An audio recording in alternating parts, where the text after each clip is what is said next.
Bien, hola a todos. Estimados participantes del seminario Repensar las Matemáticas noveno ciclo.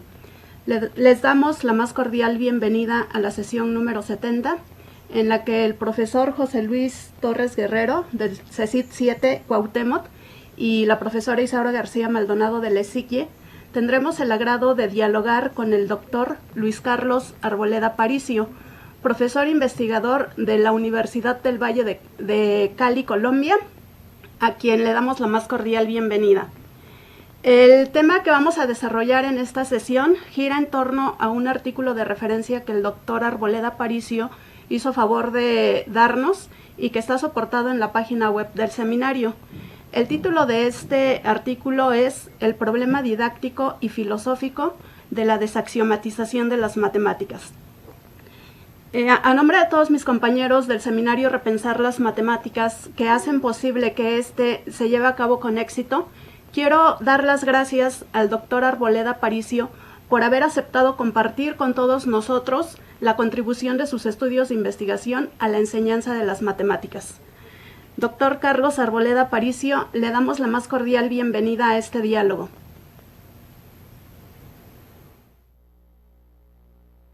También estoy muy contento de participar en esta experiencia.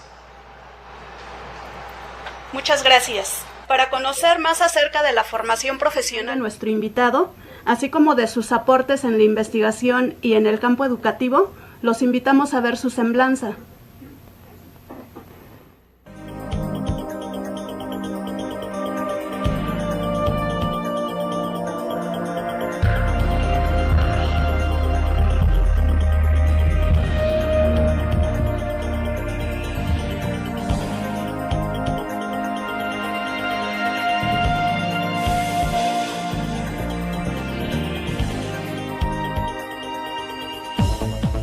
El matemático francés Maurice Fréchet fue uno de los investigadores de su generación que más se interesó en la reflexión sobre la enseñanza, la filosofía y la historia de las matemáticas como parte de su interés en la problemática de las matemáticas y lo concreto. Su idea sobre la relación entre matemáticas y experiencia consiste en postular que las primeras resultan de una construcción intelectual a través de un proceso de síntesis inductiva, o sea, de esquematizaciones sucesivas originadas en la realidad concreta. Al tiempo que acepta la función del método axiomático en cuanto a fundamentar la matemática en un número reducido de principios simples, Fréchet subraya la importancia de verificar en la enseñanza y en la investigación el acuerdo entre la definición lógica de un objeto y su representación experimental, función a la que denominó desaxiomatización, tarea que para él era posible realizar incluso en la clase más abstracta y general de razonamientos, en particular en la teoría de los espacios abstractos, dominio privilegiado de sus investigaciones, del cual emergerían la topología y el análisis funcional. Pero la desaxiomatización no solo responde a una función heurística de naturaleza pedagógica, sino también a la necesidad lógica de verificar una teoría general. Estas preocupaciones son analizadas en el trabajo El problema didáctico y filosófico de la desaxiomatización de las matemáticas, escrito por Luis Carlos Arboleda. Profesor jubilado de la Universidad del Valle en Cali, Colombia, y vinculado a los programas de maestría y doctorado en educación matemática del Instituto de Educación y Pedagogía de esa institución, Carlos Arboleda posee un doctorado en Historia de las Matemáticas y su enseñanza por el Centro Alexandre Coiré y Escuela de Altos Estudios en Ciencias Sociales de París, Francia, y un postdoctorado en Historia de las Ciencias por el Centro de Estudios Históricos CSIC de Madrid, España. Es miembro del Consejo Nacional de Ciencia y Tecnología de Colombia y de varias sociedades científicas y académicas nacionales e internacionales, así como integrante de comités editoriales de varias revistas científicas, colombianas e internacionales, en las áreas de historia, sociología, epistemología y enseñanza de las ciencias y de las matemáticas, tales como Quipú, Revista Latinoamericana de Historia de las Ciencias y la Tecnología; Relime, Revista Latinoamericana de Educación Matemática; Cuadernos de Investigación y Formación en Educación Matemática; y Revista Brasileña de Historia de la Matemática. Actualmente trabaja en las siguientes líneas de investigación: el estructuralismo, el álgebra universal y la teoría de categorías en la constitución de los números reales; historia de las prácticas constitutivas de objetos matemáticos en topología y análisis; los estudios históricos en educación matemática desde la perspectiva de la práctica docente; razón, proporción, proporcionalidad, configuraciones epistémicas para la educación básica y el orden matemático en la organización del Estado en Colombia en los siglos XIX y XX.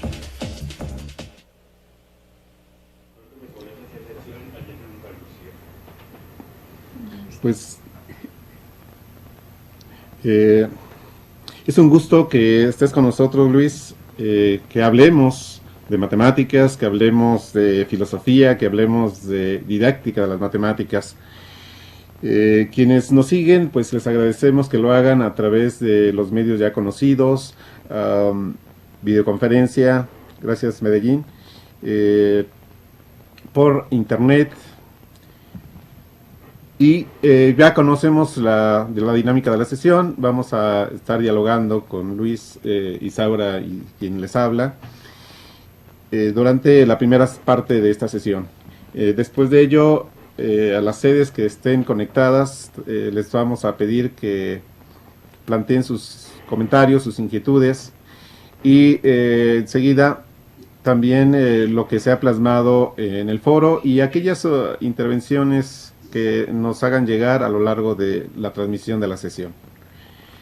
Y bueno, pues sin más, comencemos ya esto, digamos, entrar en materia. Luis, la lectura de tu artículo me recordó lo que sucedió con la obra de Arquímedes. Por el siglo XVI se empezaron a conocer sus trabajos, entre otros sobre geometría y con sus demostraciones. En ellos se mostraba su genio, pero no había traza de cómo se le ocurrieron las afirmaciones de sus teoremas. Fue a principios del siglo pasado cuando se conoció otra obra de él, El Método, una carta a Eratóstenes en la que explica cómo llegaba a encontrar estos resultados recurriendo a la mecánica para que luego los demostrara. Solo con sus teoremas y demostraciones, el lector casi solo le queda admirar la obra. En cambio, con El Método hay una cierta invitación para que lo aplique y obtenga sus propios resultados.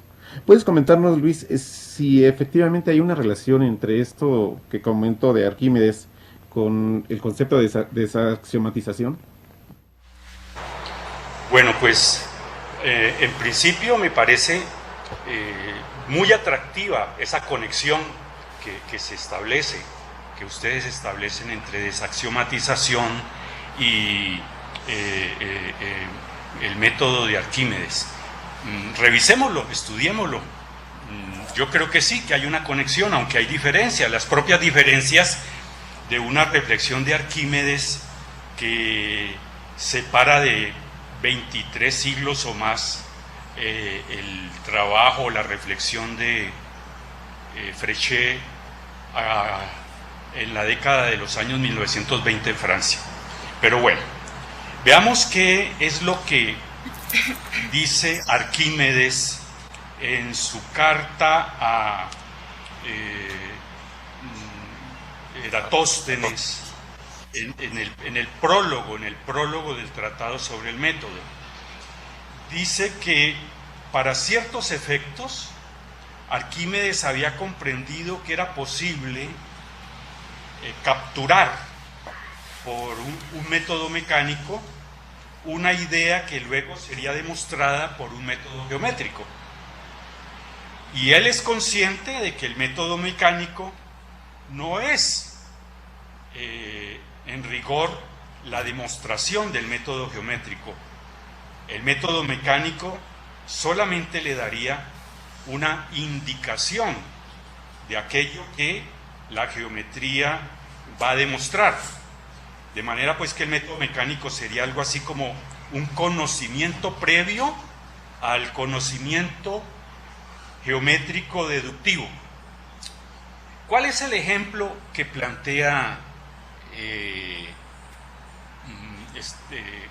pues los ejemplos o el problema más bien al cual se referirá en el método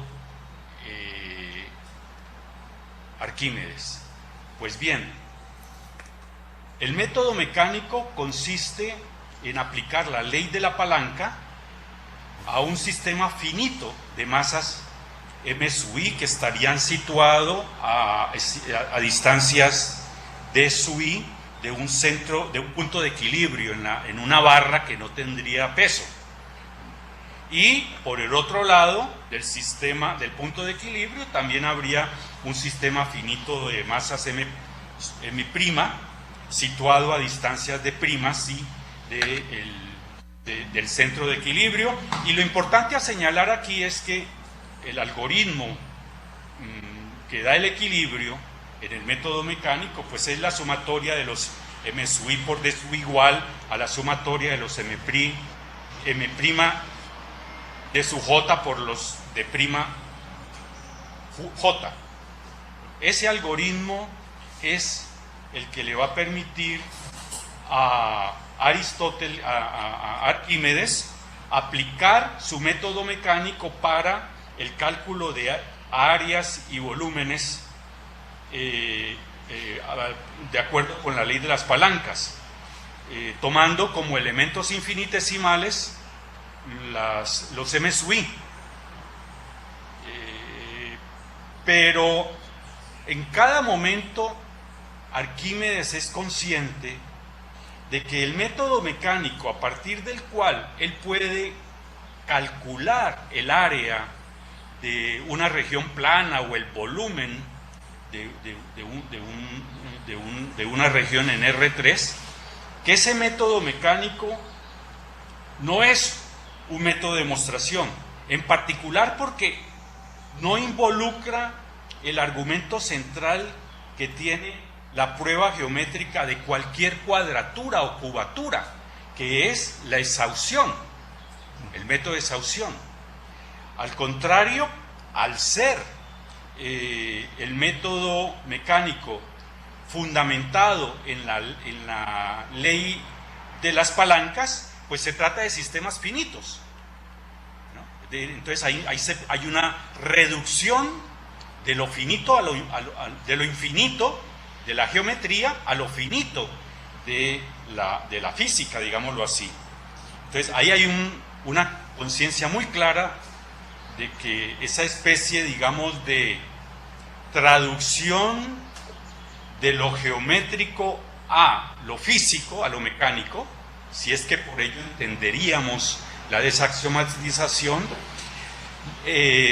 conlleva pasar de un mundo geométrico demostrativo a un mundo empírico físico en el cual se va a trabajar con cuerpos rígidos, ¿no? Se va a trabajar no con la realidad directamente, sino con una modelación de la realidad a través de cuerpos rígidos.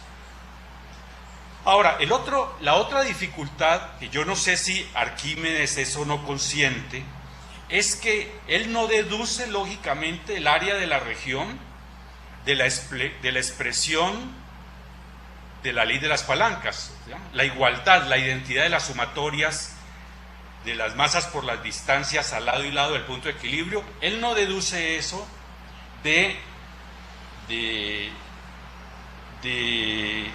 el área de la región que calcula por esa ley, no la deduce lógicamente, simplemente la calcula, lo cual también le da una segunda limitación a su método mecánico, en la medida en que no tiene ni la posibilidad de expresar la propiedad de exhaustión de la geometría, ni la propiedad de deducir lógicamente el área de la ley de la palanca, solamente de una aplicación.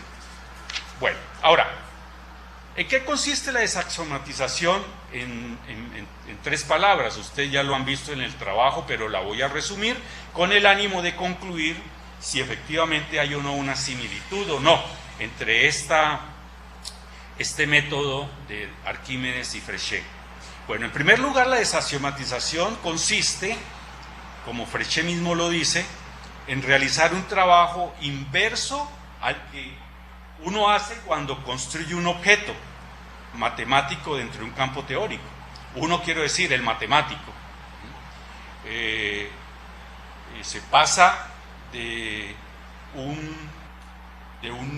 objeto con ciertas propiedades empíricas, intuitivas, a un objeto que cada vez más estará inmerso en una teoría de un alto grado de axiomatización. Y lo característico pues de los objetos matemáticos es precisamente su gran dificultad, es que ellos están inmersos en teorías de grados de complejidad axiomática cada vez mayores y con criterios de deducción cada vez más complejos. Entonces la desaxiomatización haría ese trabajo inverso que hace el sujeto en su práctica de producción de un objeto teórico, ¿no? Es buscar un mundo empírico que no necesariamente es una empiria primitiva, sino una empiria incluso muy elaborada, pero a partir de la cual se ha dado un proceso de generalización cada vez mayor.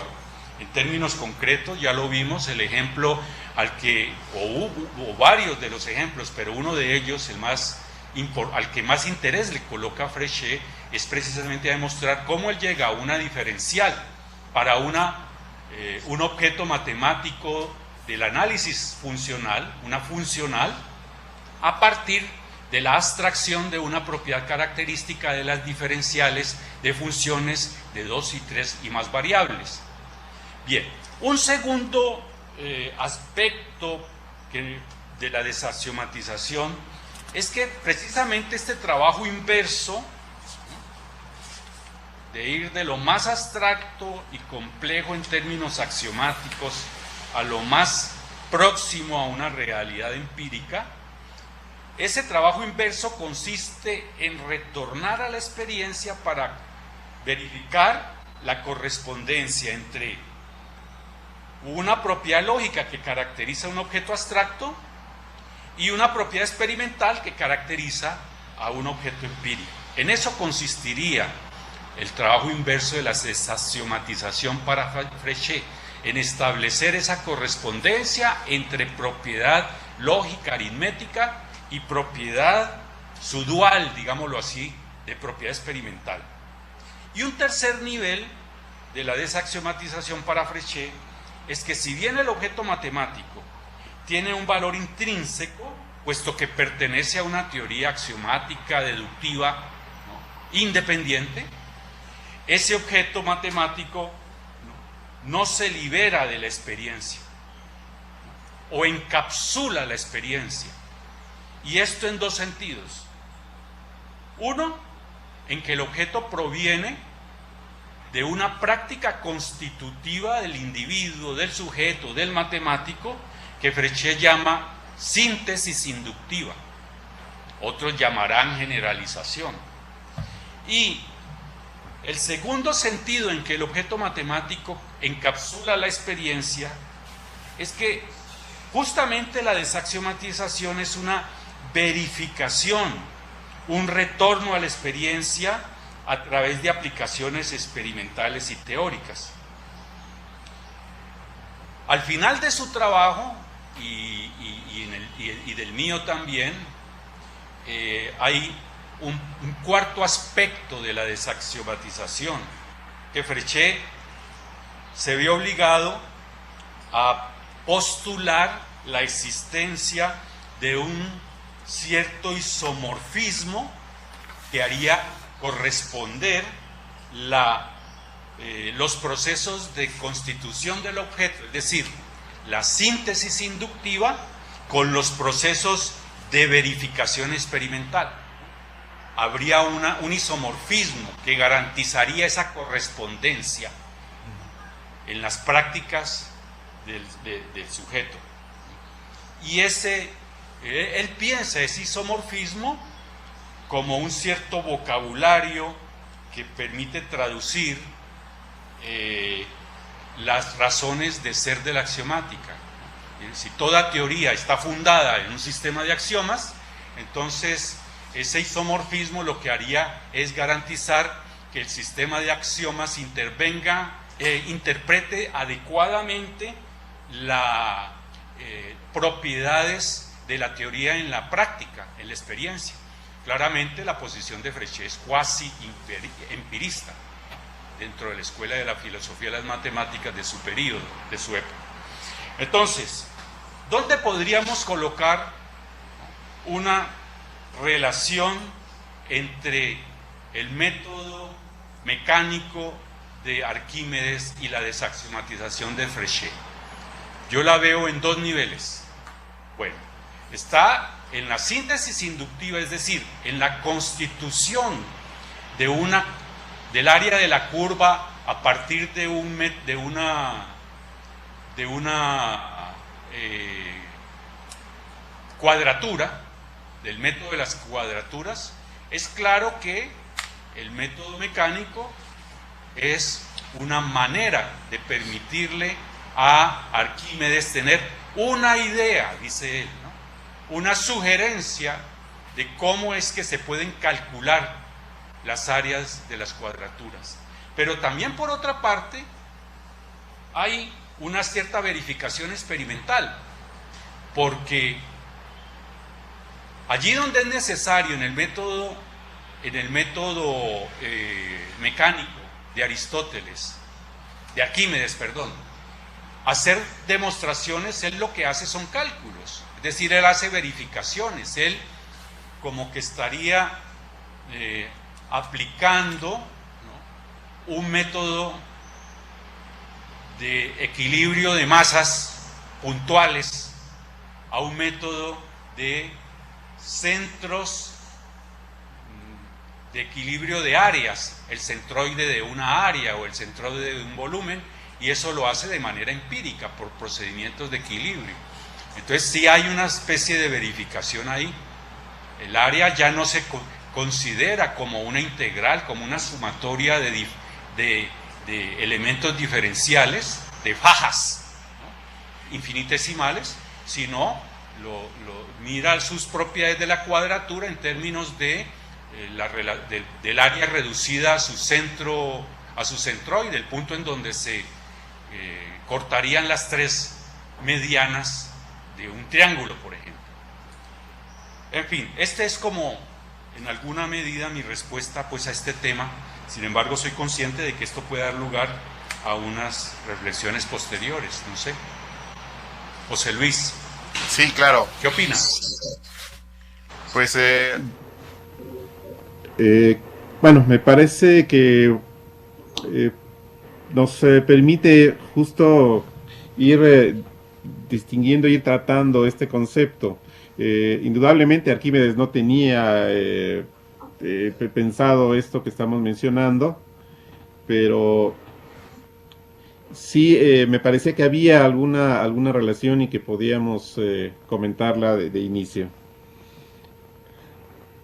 Bien, pues continuando con las preguntas y con el fin de profundizar aún más sobre la definición de la desaxiomatización, hago referencia a la definición que se nos plantea en el artículo, en el que se dice que la desaxiomatización es un acuerdo entre la definición lógica de un objeto y su representación experimental.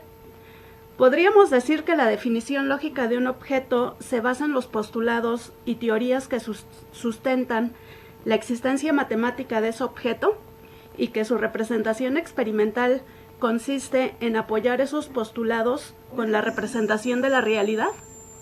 ¿Qué nos puede comentar, doctor? Vale. Bueno, yo creo que la última parte de la respuesta anterior le abre una puerta a la respuesta de la segunda pregunta que tú me formulas, Isaura. Bien, está claro que para Fréchet la existencia de un objeto matemático es en un campo teórico. La diferencial abstracta existe en el análisis funcional, no existe en otro lado.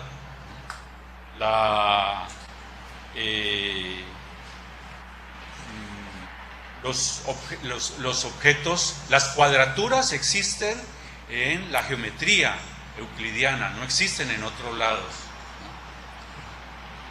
En fin, pero la representación experimental del objeto, ¿qué? Pues la pregunta sería que esa representación, como el mismo Fréchet se lo plantea, queda clara cuando uno da cuenta de las razones de las razones de ser del sistema de axiomas de una teoría, puesto que ese sistema de axiomas de una teoría en alguna medida pertenecen a una realidad primera y no al campo en donde existen los objetos matemáticos. Pertenecen a una realidad primera, interpretan una realidad primera, y le correspondería al matemático explicar cómo se da ese proceso complejo en que los axiomas interpretan una realidad empírica previa. Bien, es típico que un matemático cualquiera piense de la siguiente manera de su práctica matemática, que ella consiste en una primera etapa en la que se realiza una observación de un fenómeno, de una realidad primera. Luego en una segunda etapa hay una matematización de esa realidad, se hacen intervenir ciertas categorías de una teoría, ciertas propiedades de un objeto, ¿no?, que el matemático conoce perfectamente. Luego hay una delimitación de un problema que está planteado en términos de un lenguaje matemático, y en esta tercera dimensión problemática pues hay que aportarle una solución matemática a ese problema. Y en un cuarto nivel hay el momento de la verificación experimental. Es típico cuando se trata, por ejemplo, de modelar a través de una ecuación diferencial un problema de una realidad fenomenológica, de variación de una población, o un problema de calor. Fourier hizo eso cuando se trataba de caracterizar la temperatura, la distribución de temperatura en una placa sometida al calor. Y bueno, hay una etapa final en que, una vez verificada experimentalmente la solución matemática del problema, pues la teoría empieza a volar de manera independiente en la caracterización de ese problema. Para no irnos muy lejos, pues uno piensa en particular en el momento de creación por parte de Descartes del objeto curva algebraica. En ese momento de emergencia del álgebra, Descartes está resolviendo un problema que es el problema de Pappus, ¿no?, de encontrar el lugar geométrico de los puntos que equidistan de un sistema dado de rectas en el plano. Y resolviendo ese problema matemático, en la instancia 3 del esquema que acabo de plantear, pues encuentra justamente que las curvas de las cónicas ya no se definirían como las trazas de los cortes con un cono, sino que ahora se definirían como elementos constitutivos de una ecuación general de segundo grado en dos incógnitas. El momento de la verificación experimental es precisamente cuando Descartes demuestra, comprueba, que cada una de las cónicas de Apolonio se pueden deducir lógicamente de la ecuación general de segundo grado. Y el sexto nivel en esta caracterización de la práctica matemática es cuando Descartes, no contento con encontrar por primera vez este objeto matemático, curva algebraica, caracterizado por una expresión analítica, se da a la tarea de estudiar propiedades de ese nuevo objeto matemático, curva algebraica, y con ello crea una teoría algebraica de las curvas. Tangente de una curva en un punto, estudiar las curvas por sus grados exponenciales, estudiar el teorema fundamental del álgebra, etcétera, etcétera. Bueno, entonces, en esa perspectiva vemos una manera en que en la práctica matemática el matemático trabaja con el problema de la realidad, ¿no? Parte de fenómenos de la realidad, le aplica ese esquema de 6 niveles y logra poco a poco ir generando teorías matemáticas de un nivel mayor de complejidad y con un grado de autonomía frente a la realidad cada vez mayor.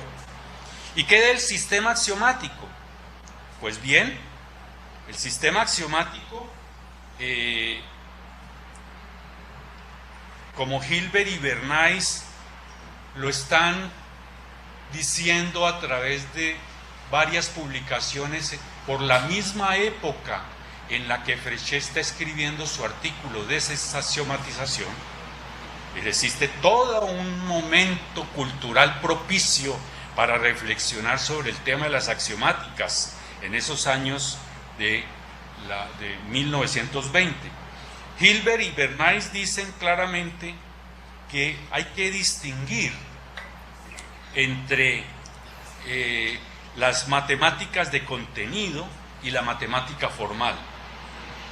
Esa distinción es precisamente la que se establece entre esos niveles 1, 2 y 3 de la observación del matemático a la que me refería antes, y ese último nivel, esos 5 y 6, en los cuales la solución matemática de un problema, una vez ha sido verificada, ¿no?, en una realidad primera, es necesario que dé lugar a un proceso en el cual la teoría del objeto se va constituyendo a través de estudiar propiedades del objeto, que surge en la solución de un problema.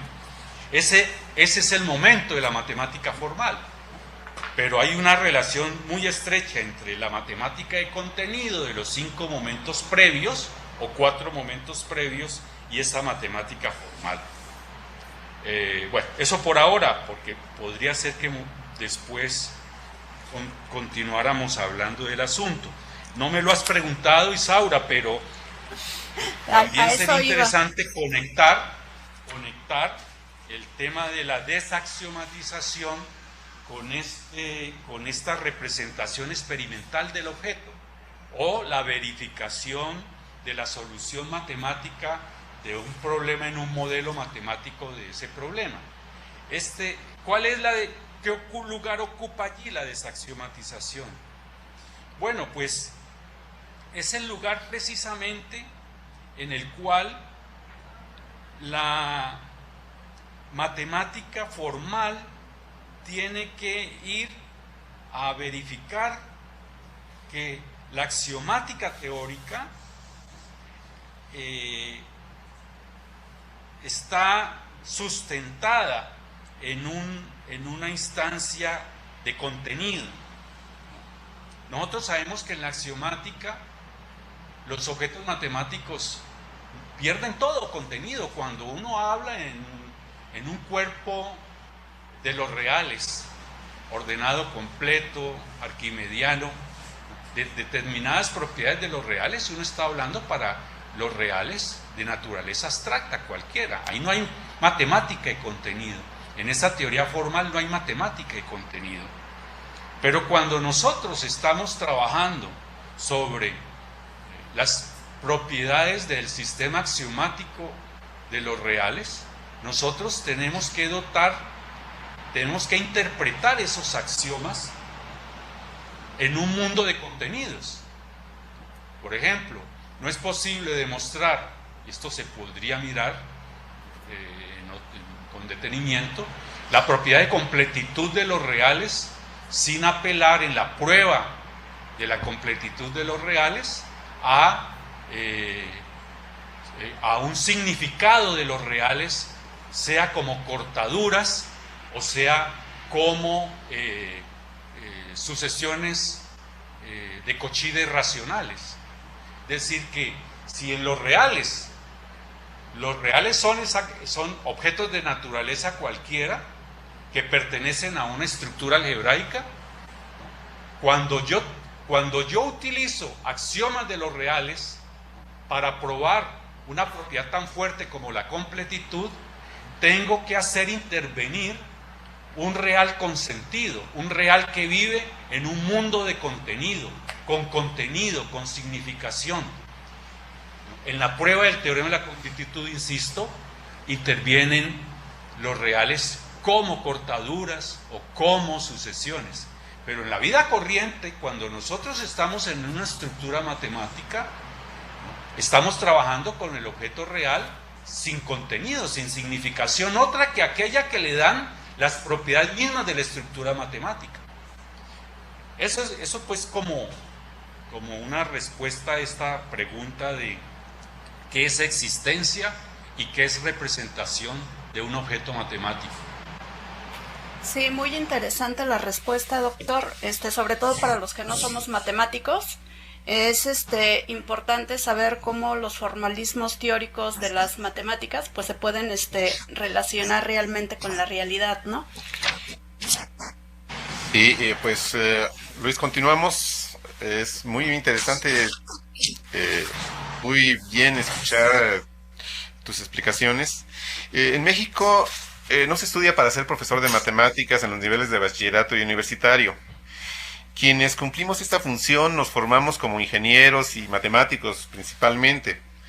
Una característica justo de los matemáticos es que cuando se inician en la docencia, organizan sus clases como ellos las tomaron en su preparación como matemáticos. Es decir, enseñan la matemática como si sus estudiantes fueran a ser matemáticos y no para técnicos o ingenieros. El resultado es que la mayoría de los estudiantes se desentienden de la materia porque dicen que es muy complicada, que no se entiende, que el profesor sabe mucho pero no se da a entender, que está loco. La lectura también me recordó esta situación de que de esta característica de profesores de matemáticas recién iniciados en la docencia con formación de matemáticos. ¿Puedes comentarnos si tienes alguna reflexión al respecto? Es una gran pregunta. Este es un problema que está en la base de la reflexión de la pedagogía de las matemáticas, por supuesto. Yo diría que hay dos aspectos a distinguir, José Luis, en tu inquietud, en tu formulación. Uno es el formalismo excesivo en la enseñanza de las matemáticas. Tú lo dices para el caso de las matemáticas que enseñan los matemáticos o ingenieros matemáticos a los estudiantes. Bueno, pero en todo caso, en todos los niveles, lo característico es ese formalismo casi que como condición de justificar el rigor, ¿no?, de la transmisión de la cultura matemática. Y por el otro lado está el dual de ese formalismo en la práctica educativa, que es la incomprensión y el rechazo de los alumnos, al que tú te refieres. Bueno, nosotros debemos recordar desde las teorías didácticas de las matemáticas que comienzos de los años 80, la reflexión que tiene particularmente la escuela francesa sobre estos dos problemas que acabo de enunciar, conducen a un personaje como Brousseau, a una crítica al formalismo excesivo en la enseñanza, mostrando que si bien el profesor no puede desconocer la importancia que el formalismo tiene como método en el desarrollo de la investigación matemática y en la presentación de las teorías, lo cierto es que el formalismo borra la heurística de los procesos constitutivos de la matemática formal. Y ahí está el gran problema para el pedagogo, el profesor. El profesor, al centrarse exclusivamente en la presentación de las teorías, estaría obviando los procesos constitutivos de esas teorías, la heurística de esos procesos. Entonces, el llamado de Brousseau es a rescatar esa heurística en la enseñanza de las matemáticas. En particular, por ejemplo, a través de la historia de las matemáticas, que da cuenta de esos procesos constitutivos de los objetos matemáticos. Pero no solo a través de la historia, hay otras maneras también de hacer evidente esta heurística. La propia práctica docente, ¿no?, y casos complejos de prácticas docentes, de estrategias didácticas, es una buena reveladora de los procesos heurísticos detrás de las teorías formales. Y Brousseau, que no sé hasta qué punto haya o no leído a Fréchet con su desaxiomatización, propone la teoría didáctica que hoy nos es tan conocida y a veces incluso criticada, no por sus propósitos iniciales, sino por la complejidad que la transposición ha obtenido cada vez más en investigaciones didácticas, la transposición didáctica. Es decir, en la transposición didáctica hay una cierta figura en que se representa, ¿no?, la idea de la desaxiomatización que Fréchet había propuesta 60 años antes de Brousseau, en los años 1920. Con los mismos propósitos, porque también el propósito de Fréchet con su desaxiomatización es rescatar la heurística en la verificación experimental de las teorías que han alcanzado el mayor nivel de axiomatización, decía él.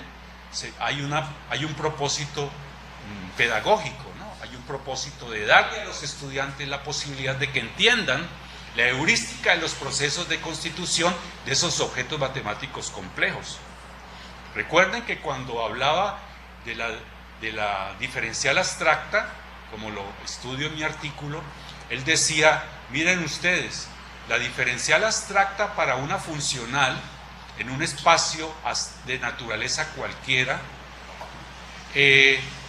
captura la propiedad más sencilla que tiene la diferencial en la función de dos variables, que es la linealidad. ¿Sí? La linealidad de la expresión A delta de X más B delta de Y. Y luego decía, la verificación experimental de la función de la diferencial abstracta se evidencia cuando yo demuestro lo siguiente: la condición necesaria y suficiente para que una función de dos variables tenga en un punto una diferencial es que tenga un plano tangente en ese punto, es decir, es la interpretación en un mundo geométrico de un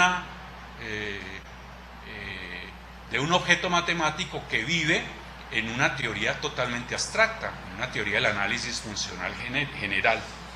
Entonces, esta transposición de desaxiomatizar la diferencial de su mundo y encontrar que hay una justificación de ella de tipo absolutamente geométrico, empírico, es lo que propone Brousseau que se haga, que el docente no le tema a salirse de las justificaciones meramente formales de carácter axiomático deductivo y apelar a buenos ejemplos de interpretación geométrica en donde la justificación ya se hace es en el mundo de la geometría, no en el mundo del análisis funcional, en el caso particular.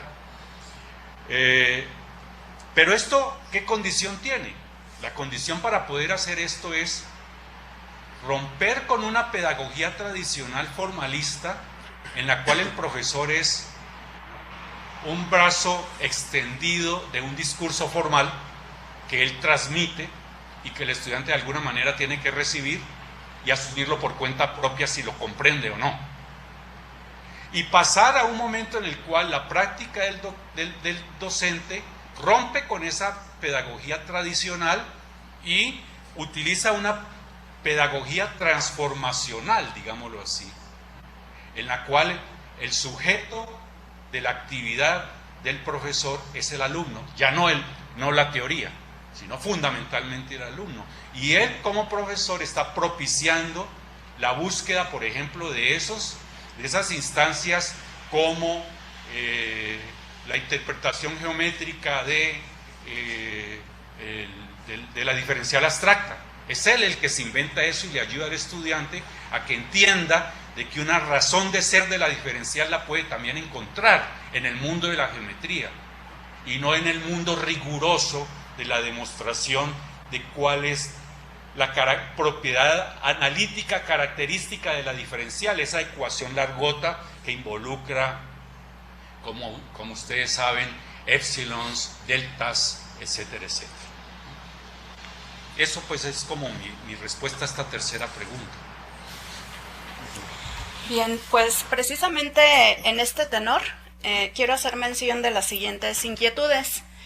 Basándonos en la línea de investigación que se nos plantea en el artículo, pregunto, ¿la desaxiomatización permite que un individuo sin formación matemática previa aprenda con más facilidad las matemáticas?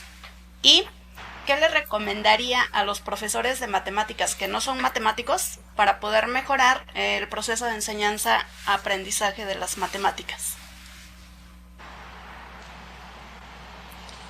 Bien, yo creo que el problema no es tanto el alumno, Isaura, el problema es el profesor.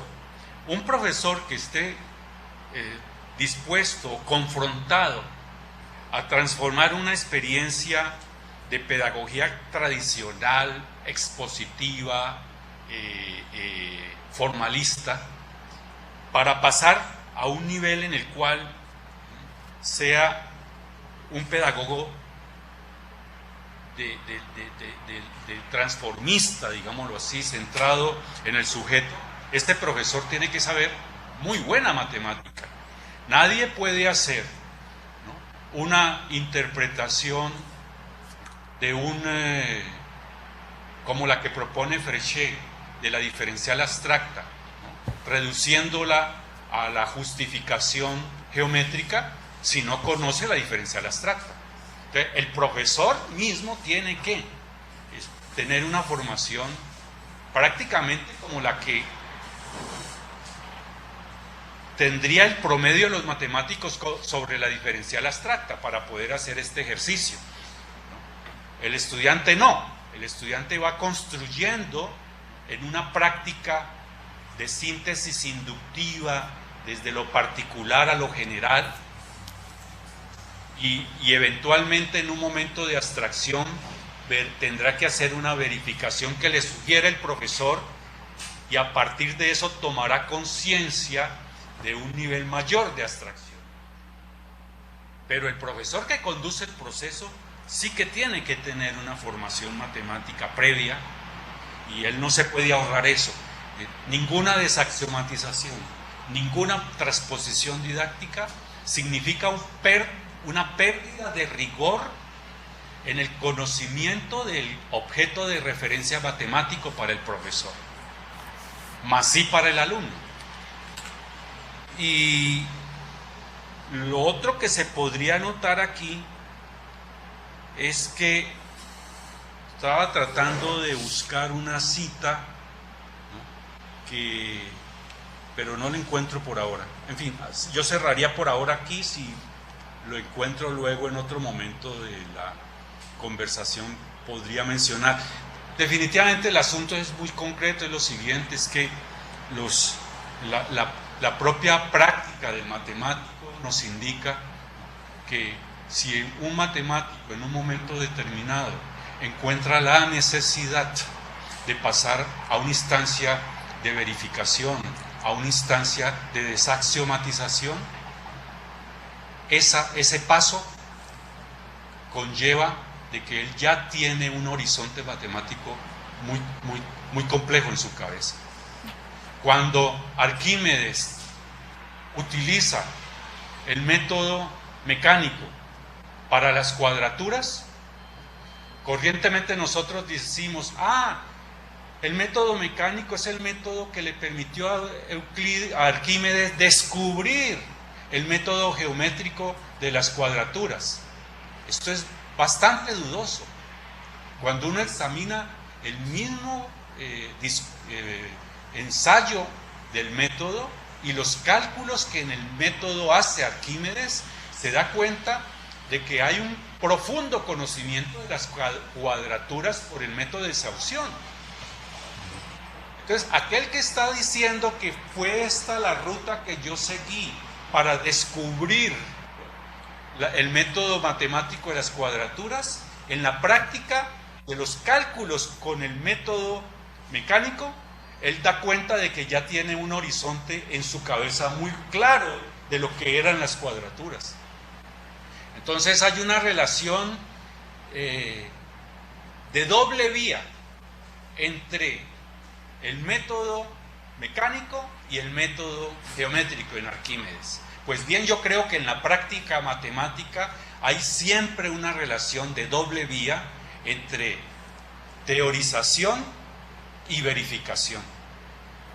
Solamente ex post, cuando ya uno ha resuelto un problema matemático, cuando ya uno ha verificado ese problema, cuando ya uno ha considerado la solución del problema en el marco de una teoría más amplia, se da uno cuenta de que hay un paso previo de descubrimiento. Pero en la práctica de la actividad matemática, la modelación, todos lo sabemos, es un proceso no tan solo de abstracción de propiedades de una realidad empírica, sino de teorización muy profunda. ¿Qué significa para un matemático observar un fenómeno concreto? ¿Qué significa para un matemático caracterizar el problema característico de un fenómeno natural, de un comportamiento concreto que va a modelar? Pues significa un esfuerzo de teorización muy fuerte. De manera que la desaxiomatización implica una alta dosis de conocimiento matemático previo, relativo al problema concreto en el cual se está trabajando, el campo específico de la teoría que se hace corresponder con ese problema concreto.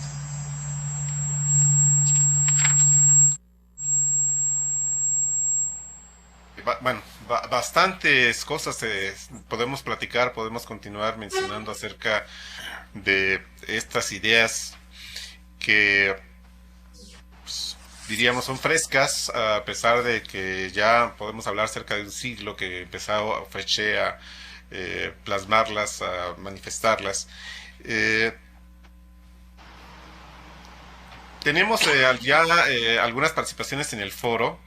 Y quisiera aprovechar esto para comentarte, bueno, mencionarte lo que nos dice Alejandra Ángel, una estudiante de la Escuela Superior de Física y Matemáticas.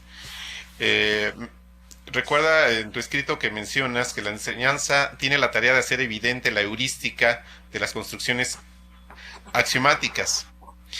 Y ella identifica 3 significados de heurística. Dice, como técnica de descubrimiento, como búsqueda de fuentes históricas y como la manera de buscar la solución de un problema mediante métodos no rigurosos. Te pide que si puedes ampliar esta idea de heurística. Bueno, algo decía ahora en el caso de Brousseau. Claro. Estaba comentando este tema de la heurística. Sí, esto da mucho que discutir. Tal vez podría tomar un ejemplo que me permita ampliar lo que mencioné hace un momento en relación con la extensión de los sistemas numéricos hasta la constitución de los reales. Bien. En ese proceso de extensión, pues, si uno está situado en la tarea de enseñar los reales como un cuerpo arquimediano y completo, si esa fuera la tarea, entonces nosotros estaríamos enfrentados a un texto cualquiera, Apóstol o Serge Lang, para hablar de en los que yo me formé, en mi generación, en los cuales se expone la teoría de los números reales, ¿no? Como deducción de un sistema de axiomas sobre los reales. Entonces, enfrentados a esa tarea y queriendo ser un pedagogo no convencional, no tradicional, que le permita a los estudiantes, ¿no?, comprender más por la exposición que yo haga que por su propia actividad constructiva. Entonces, un recurso que tenemos es ver, bueno, cómo fue que se constituyeron los reales en esa estructura de cuerpo algebraico. Es decir, restituir la heurística de los procesos de constitución, es decir, ver las extensiones sucesivas de los reales desde los naturales hasta los fraccionarios, hasta los racionales, a los irracionales y luego los reales. Y por lo pronto, la más importante de todas de esas extensiones, la más clave de ellas, que es precisamente la que conduce del cuerpo de los racionales, no completo, con propiedades de densidad, pero no con propiedades de completitud todavía, al cuerpo de los reales con la propiedad de la completitud. Y en la heurística de ese proceso, pues uno apela a la información histórica que nos dé cuenta de cómo se crearon esos dos momentos cruciales en que se da el paso de los racionales a caracterizar los irracionales. Y es bastante complejo. En el 19 tendría uno que hablar de todas las actividades relativas, por ejemplo, a los trabajos de Kronecker sobre los números algebraicos, a los trabajos de Dedekind sobre las cortaduras, al tema de los trascendentes, al tema de la solución de las ecuaciones algebraicas con coeficientes complejos, con coeficientes racionales.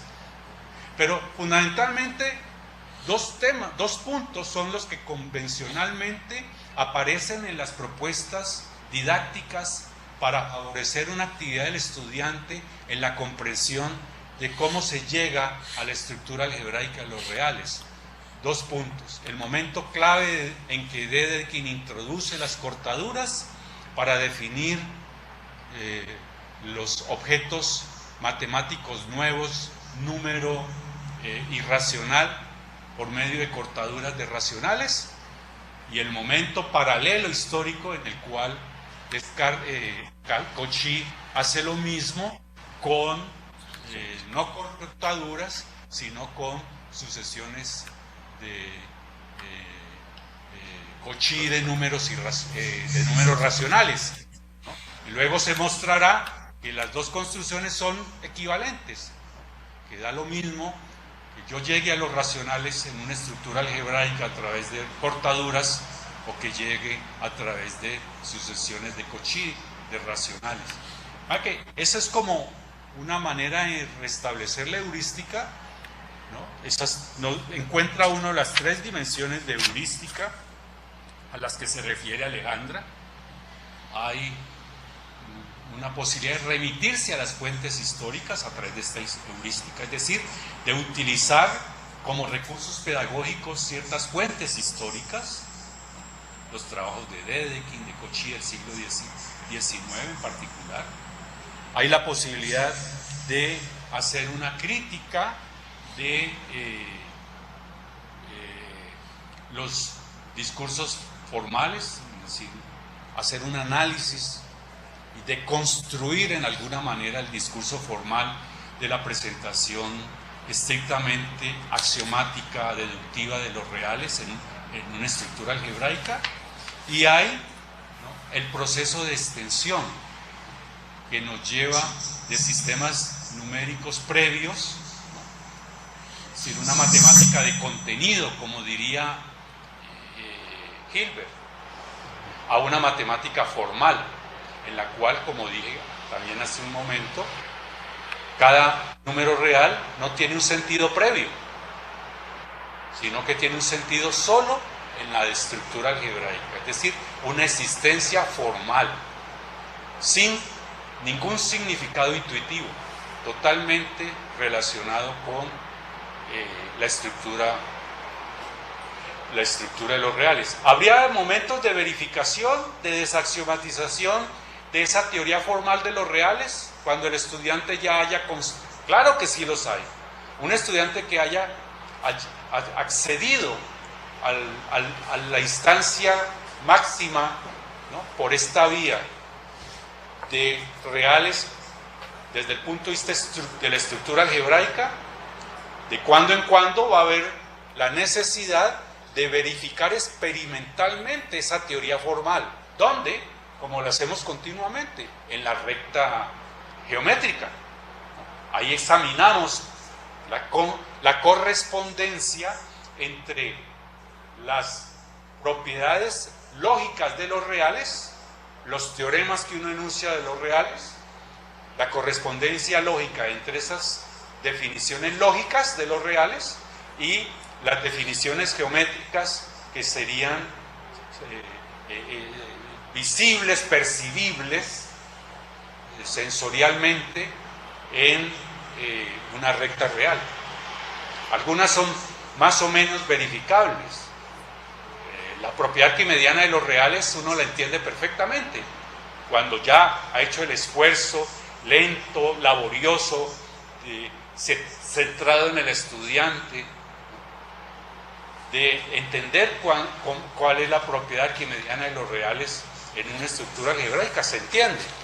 Ya darse los medios para verificar experimentalmente, entre comillas, esa propiedad en una recta real, pues es difícil, aunque existen los recursos que nos dan el método de extracción de Arquímedes, ¿no?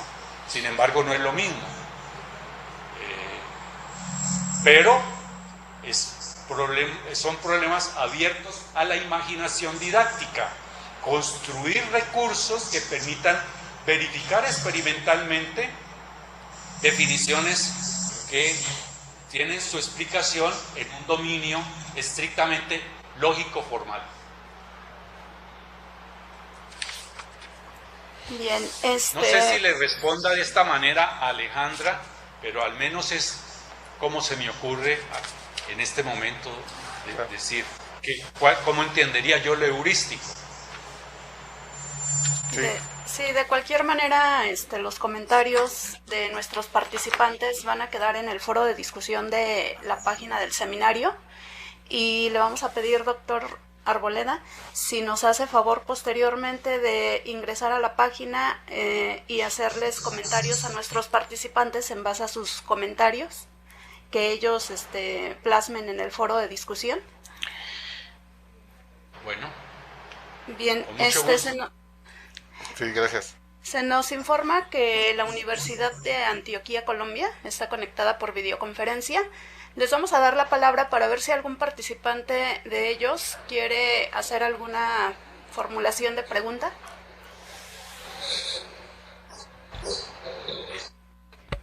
Un especial saludo y agradecimientos a los coordinadores del seminario Repensar las Matemáticas por la participación.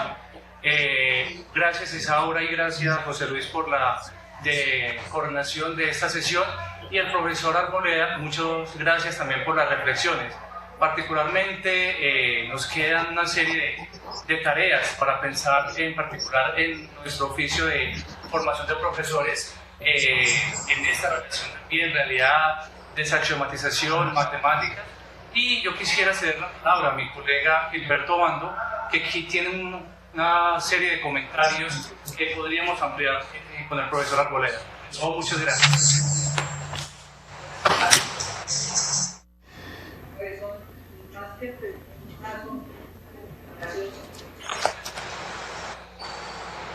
Adelante, adelante. Sí, bueno, entonces son un par de comentarios motivados también por el conversatorio previo. Esta idea de desaxiomatización de las matemáticas que nos plantea la experiencia matemática de la Constitución de la axiomatización, lo que uno podría llamar ya la formalización misma de las matemáticas. Es muy interesante mirar esa relación porque muchas veces estamos dados a tentar a mirar esa relación entre la experiencia matemática y la axiomatización como una relación en términos de teoría formal, aplicación de la teoría.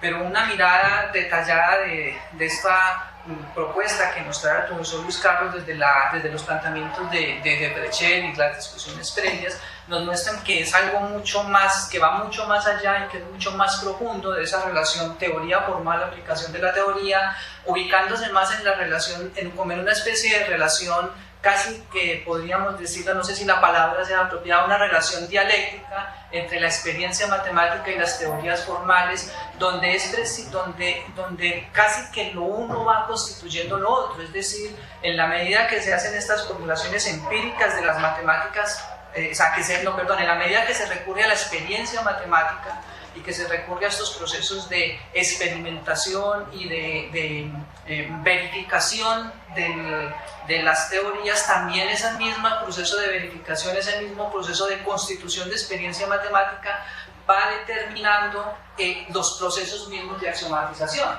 Entonces es una relación allí donde no es una unidireccionalidad de teoría formal, aplicación de la teoría, sino de experiencia matemática y formalización matemática como dos elementos que se van constituyendo mutuamente en el proceso mismo de hacer matemáticas. Y eso lo quiero conectar con el último ejemplo que estaba mencionando el profesor Arboleda sobre los números reales. Que un tema fundamental allí, por ejemplo, en ese proceso de constitución axiomática de los reales, a partir bien sea de los trabajos de Dedekind o bien sea a partir de los trabajos de Cantor, pues en primera instancia uno tendría que yo quisiera plantearme aquí, agregar algo adicional a lo que ya el profesor dijo en términos de, bueno, ¿cuál es el problema?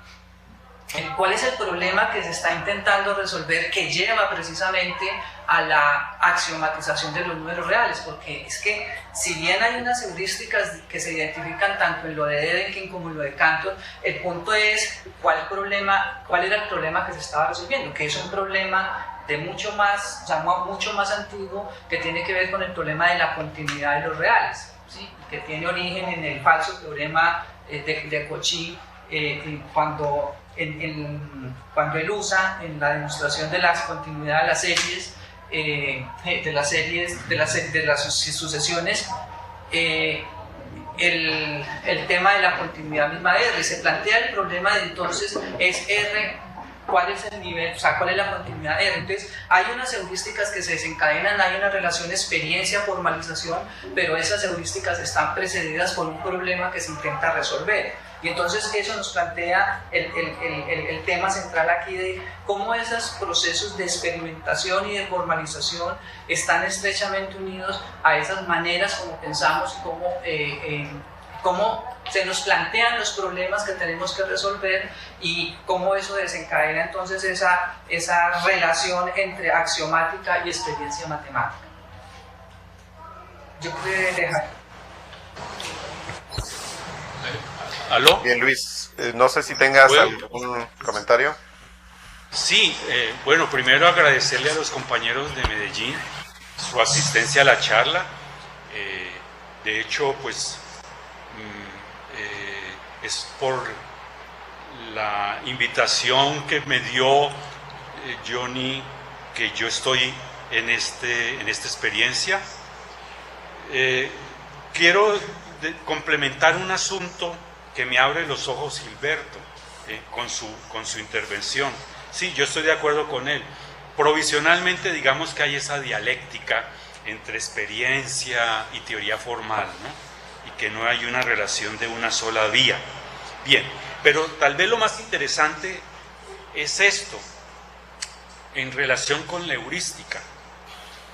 Las heurísticas las estaríamos refiriendo a esos procesos de constitución de un objeto matemático que se vuelve objeto de referencia en la enseñanza y en el aprendizaje.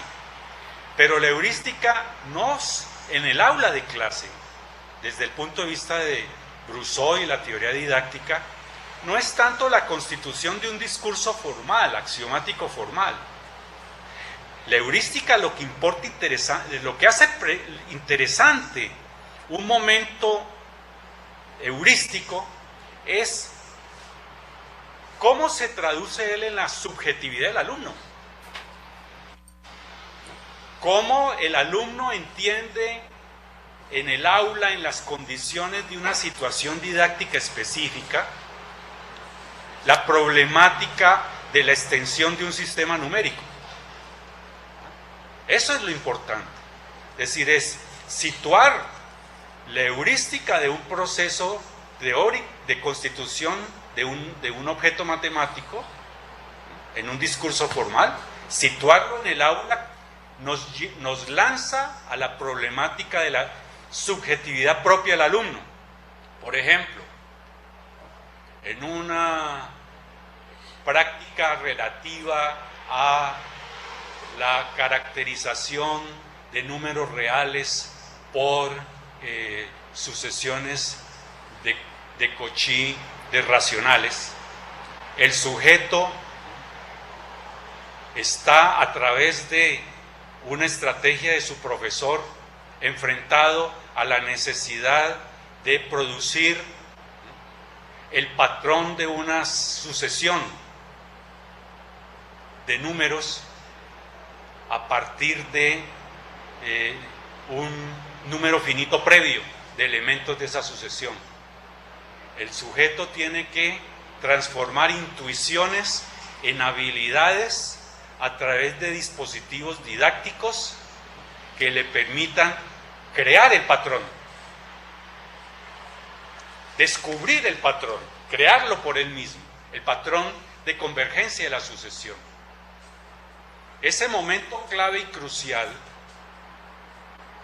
que correspondería a un proceso heurístico teórico, ese momento clave y crucial, moviliza instrumentos didácticos relativos, por ejemplo, al hecho de cómo se forman las habilidades en los juegos de lenguaje, en las prácticas de juegos de lenguaje, cómo la conciencia apela a las intuiciones para elevarse a cierto momento del formalismo, cómo se extiende las sucesiones, la comprensión de lo finito a la comprensión de lo infinito, y ese es un asunto delicadísimo y que además da lugar a una serie de malos entendidos que los mismos matemáticos de la época de Hilbert criticaban. Hilbert y Bernays Einstein en su trabajo sobre geometría de experiencia, que yo menciono también en el artículo de la desaxiomatización, porque es clave como referente para el propio Fréchet. Einstein y ellos se rebelaban contra la idea de que el paso de lo finito a lo infinito, en el caso en que yo lo menciono, en el caso de generarle en el estudiante una habilidad para producir patrones de convergencia a través de términos finitos de la sucesión, que eso se diese por un cierto desencadenamiento de una habilidad mental, de una cierta capacidad a priori que tuviese el sujeto de poder, ¿no?, tomar conciencia instantánea de lo infinito. Es decir, que no había una tal intuición a priori, intelectual kantiana de lo infinito, ¿no?, que estuviera detrás de la habilidad que el individuo puede desencadenar en una práctica o en un conjunto de prácticas didácticas de cálculo de patrones de series, de las sucesiones, sino que esa intuición era una intuición constructiva, no como propia mental, sino como una construcción dentro de la propia práctica del individuo, conducida y orientada por el profesor, en una interacción constructiva. Entonces, este tipo de problemas son aquellos a los cuales justamente se enfrenta la enseñanza de las matemáticas. La teoría de lo didáctico se enfrenta justo a esto, y ahí tiene que apelar a teorías de la cognición, tiene que apelar a teorías de la manera como los sujetos se hacen representaciones semióticas de los objetos cuasi empíricos que se van posteriormente a transformar en objetos teóricos formales, la teoría de la interacción del profesor con dispositivos y recursos pedagógicos, con la práctica subjetiva del estudiante. Todas esas teorías dialécticas están allí, ¿no?, detrás de lo que podría ser la heurística de los procesos constitutivos de un objeto matemático. Entonces el asunto es bastante más complejo, como Gilberto lo dice. Hay necesidad de estar viendo una recurrencia entre la experiencia del sujeto que conoce y los procesos de los discursos formales matemáticos. Eso es lo que quería apuntar sobre esta apreciación de los colegas de Medellín. Hay una persona acá, una colega de Cali, que querría hacer una pregunta o un comentario. ¿Es posible? Sí, adelante. Sí, nada más, mira, ya estamos sobre el tiempo, así que pediría cierta brevedad, ¿sí? Nos quedan unos 5 minutos para concluir la sesión. Adelante. Sí, hola, ¿me escuchan? La pregunta es si uno podría hacer una comparación entre el método, digamos, de axiomatización versus desaxiomatización, compararlo con el método de inducción y coinducción en matemáticas, y en términos más, bueno, podría también con recursión y correcursión, álgebras, coálgebras, pero en general con el método de análisis y síntesis. Y si eso fuese posible, ¿dónde quedaría esa propiedad de la desaxiomatización como un retorno a la experiencia? ¿Qué tipo de heurística sería? Porque me parece que aquí ya estaríamos como, si la comparación es posible, estaríamos más al nivel de la teoría que de una propiedad más de índole experimental, ¿sí? Sería más bien como metódica, metodológica, que un poco de la práctica. Es más o menos esa es la idea. Sí, yo he pensado en ese tema que me plantea Maribel, y claro, sería para continuar profundizándolo, pero tengo algunas ideas. Bien, yo sí creo que hay una relación entre la pareja análisis y síntesis como método, digamos, constructivo de teorías, y la pareja axiomatización y desaxiomatización. Hace un momento les hablaba del proceso cartesiano de producción de el objeto curva algebraica a partir de la solución del problema de Pappus. Bien, los estudiosos del asunto saben que este ejemplo, este caso de Descartes, es un ejemplo paradigmático de uso de análisis y síntesis. El momento del análisis más relevante en el trabajo de Descartes es cuando él produce a partir de la matematización del problema de Pappus, es decir, la reducción del problema de Pappus a un lenguaje de segmentos X y Y, produce el principio de la solución de ese problema. Encontrar el principio de la solución del problema es desplegar el momento del análisis. ¿Cuál es ese principio de la solución del problema de Pappus? La ecuación general de segundo grado en dos incógnitas. Entonces, analizar en esa perspectiva es encontrar el principio que da la razón de ser de la solución de un problema matemático. Ese principio de solución.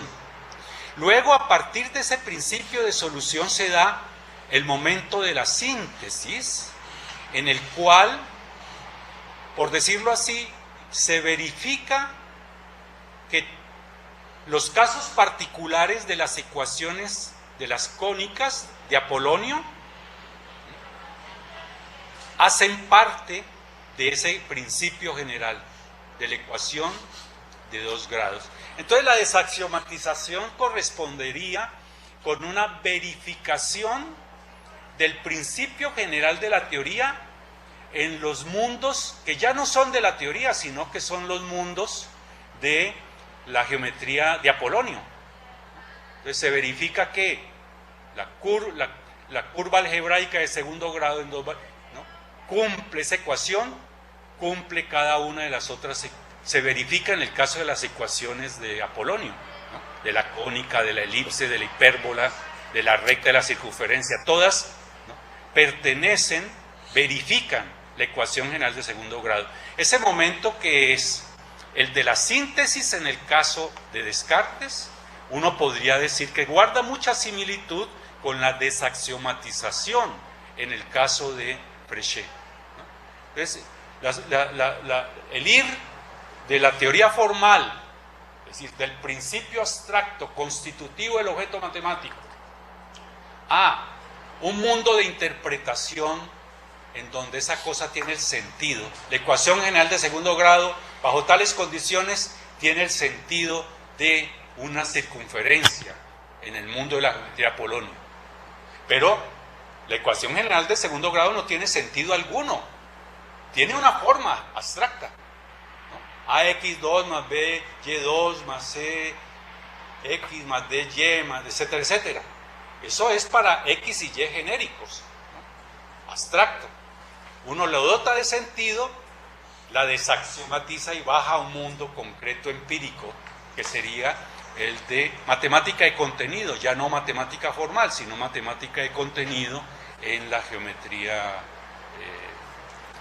Así veo la cosa, pero por supuesto habría que examinarlo con detenimiento en estos ejemplos que hemos hecho varios, de tratar de interpretar el método de análisis y síntesis en la resolución, en la práctica pues en el libro de la geometría de Descartes, ¿no?, donde soluciona el problema de Pappus. Pues vaya que nos has dado bastantes temas, bastantes aspectos de qué reflexionar sobre la temática tratada en la sesión. Estamos muy contentos de que hayas estado con nosotros y espero que sea la primera de varias intervenciones. Pero bueno, estamos ya sobre el tiempo.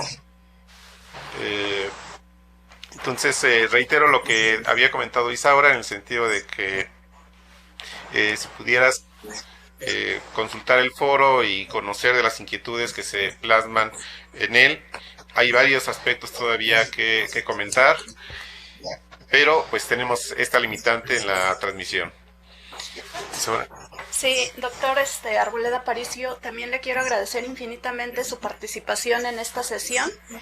Como dice el profesor José Luis Torres, esperamos que en los próximos ciclos del seminario Repensar las Matemáticas contemos con su apoyo como en esta ocasión. Son muy interesantes sus reflexiones y estoy casi segura que a muchos docentes de aquí de México y de los que están participando en otros países nos abrió un panorama para llevar este tema de desaxiomatización de las matemáticas a las aulas con nuestros alumnos. Como bien lo comentó usted, para aplicar la desaxiomatización, pues primero el profesor debe de conocer bien los temas de matemáticas para de esta manera facilitar el aprendizaje con los alumnos. Lamentablemente, pues el tiempo se concluyó. Nuestros participantes siguen planteando sus preguntas en el foro de discusión y estamos seguros de que usted también nos va a apoyar en ese sentido. Nada más exhortamos a nuestros participantes a que continúen participando en las siguientes sesiones, que lean los artículos de referencia que están cargados y que planteen sus preguntas o comentarios en el foro de discusión. Pues muchas gracias a todos por seguir la transmisión. Saludos y hasta la próxima. Hasta luego, muchas gracias. Hasta luego.